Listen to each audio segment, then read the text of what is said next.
Muy bien. En este caso tenemos hubo un corte en la primera parte del video. ¿Por qué? Por razón de que tal vez no configuré bien la cámara. Simplemente llegó un límite de 20 minutos y se cortó. Pero vamos a retomarlo. Entonces acá simplemente, como le mencioné, vamos ya a abreviar esto. Tenemos el dato de aditivo A, tenemos el dato del aditivo A. Tenemos la media del aditivo B, tenemos la media del aditivo B. ¿Por qué? Porque la fórmula nos pide medias, mira, diferencia de medias al principio. Eso va incluido en la primera fórmula, es diferencia de medias. Entonces va a ser la diferencia de las medias, va a ser 38, la media de A menos B, 38 menos 35.5, menos 0.17, que es lo que se ha encontrado en la tabla, ¿no? De acuerdo a la tabla trabajada. Entonces, una vez hemos trabajado, estamos trabajando acá todavía con el Z. Esto significa que es una tabla normal. Va a ser sobre la raíz cuadrada de la diferencia, va a ser sobre la razón. Sobre la razón de, efectivamente, la desviación estándar sobre el número de muestras. La razón sabemos que es una división, ¿no? Entonces, esto va a ser 16.22, ¿no? Que es la desviación estándar que se halló primero. Ya se explicó en el video anterior. Y la desviación estándar para B es de 2.62. Esto simplemente va a ser muy sencillo, se reemplaza 16.22 entre 10, que es la cantidad de muestras, más 2.62 entre 10 también. Lo mismo se hace para el otro lado, simplemente en que cambien el signo. ¿Por qué? Porque acá tenemos muy bien grande que es más menos. Entonces primero se trabaja con el menos, o bueno, yo he trabajado así y luego con el más. Me ha dado resultados de forma creciente. El primero, que la diferencia en medias va a estar entre 2.27 y 2.76. Entonces cumple la estimación del intervalo, ya que las diferencias de medias, que es igual a 2,5, ¿no? Porque acá tenemos la diferencia de media que es de 2,5. Eso es lo que ha dado como resultado, la diferencia 2,5, ¿no? ¿Por qué? Porque la diferencia es esto menos esto.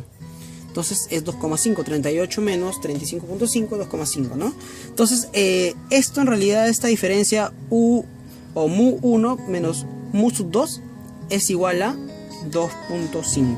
Entonces 2.5 sin ningún inconveniente se ubica acá adentro, porque este es 2.27, 2.5 y 2.73 está en el intermedio, entonces está correctamente realizado, ¿no? Ya vamos para la última pregunta.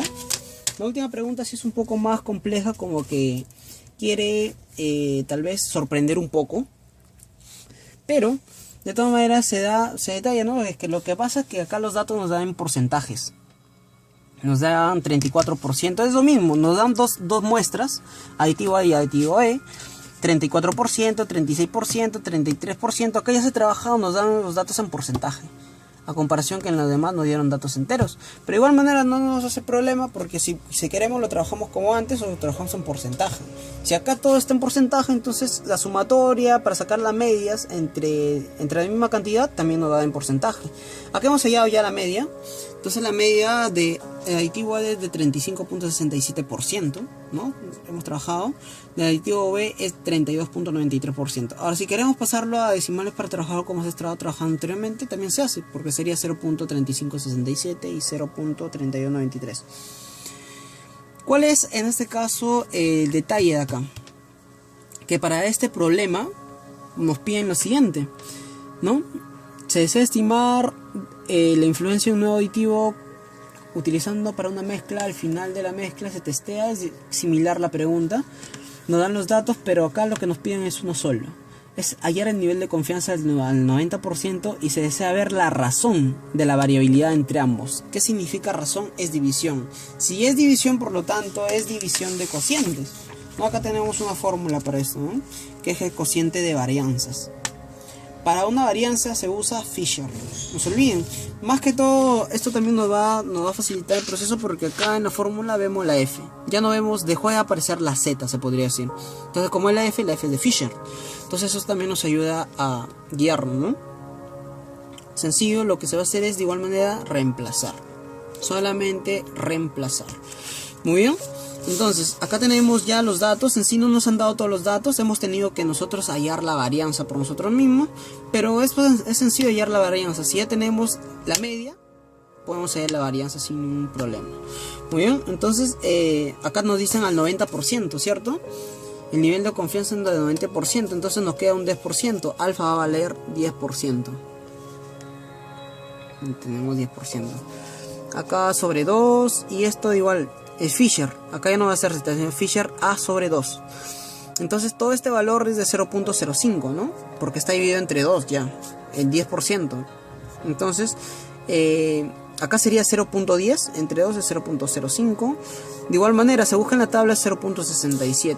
Hallando la desviación estándar, como se mostró, nos da que para la desviación estándar sur 1 va a ser 22.24, para la 2 va a ser 18.95, utilizando la fórmula que es bien grande en realidad, ¿no? Es un poco así más compleja, pero de igual manera, simplemente teniendo ya todos los datos de un principio, lo único que queda es reemplazar. Nos dicen el cociente, ¿no? de las primeras variaciones estándar, la desviación estándar, disculpe, va a ser 22.24 sobre 18.92, esto sobre esto. ¿Por qué? En este caso se trabaja por el FA sub 2, acá ya tenemos que 0.67, se reemplaza 0.67. En realidad esto no se va a tomar en cuenta porque es la variabilidad. La variabilidad siempre se va a sacar n-1 de ambos. Para la primera muestra hay 14 muestras, menos 1 es 13. Para el segundo, para el aditivo A, nos dan 12 muestras, menos 1 es 11, ¿no? De igual manera, esto en realidad no se considera mucho al momento del procedimiento. Yo lo he puesto ahí para poder tener estos datos de acá, porque acá nos brindan el dato, ¿no? ¿Qué es la diferencia? Bueno, ya lo tenemos hecho, ya no hay problema. Entonces, acá, de igual manera, es lo mismo, pero cambia. ¿Qué es lo que cambia acá? Vamos a ver qué es lo que está cambiando. En realidad cambia en sí el F. ¿Por qué? Porque en esta fórmula, si nos damos cuenta, aparece el A sobre 2 solamente, la de Fisher. Pero para el otro lado aparece 1 menos A sobre 2. Entonces, ¿qué es lo que acá se varía? Es el 1 que está acá. Entonces, reemplazando con el 1, ya no nos va a dar el mismo valor 0.67. Nos va a dar 0.33. 0.33. Entonces esto nos da que el intervalo baja en realidad de arriba hacia abajo, ¿no? De 0.79 ha descendido a 0.39, ¿no? Entonces el cociente de varianza está en el medio. Ya que se tienen cocientes de varianzas, se usa la tabla de Fisher, ¿no? Eso es lo que he puesto acá.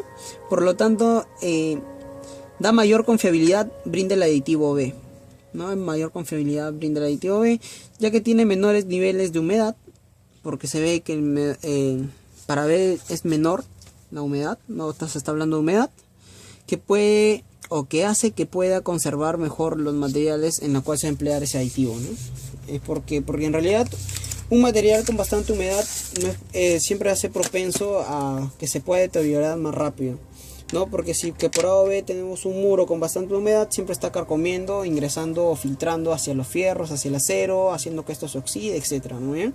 Entonces, de todas maneras, eso sería todo por hoy. Eso prácticamente es el último trabajo ya del curso de estadística. Lo he hecho un poco largo para poder reforzar. Para reforzarme yo también he tratado de detallarlo. Yo mismo me he entendido, espero que aquí también me puedan entender, porque sí veo que lo he hecho bien. Entonces, de todas maneras, eso sería de mi parte, ingeniero Luis. Me despido, que tenga una bonita tarde y sería todo de mi parte. Muchas gracias.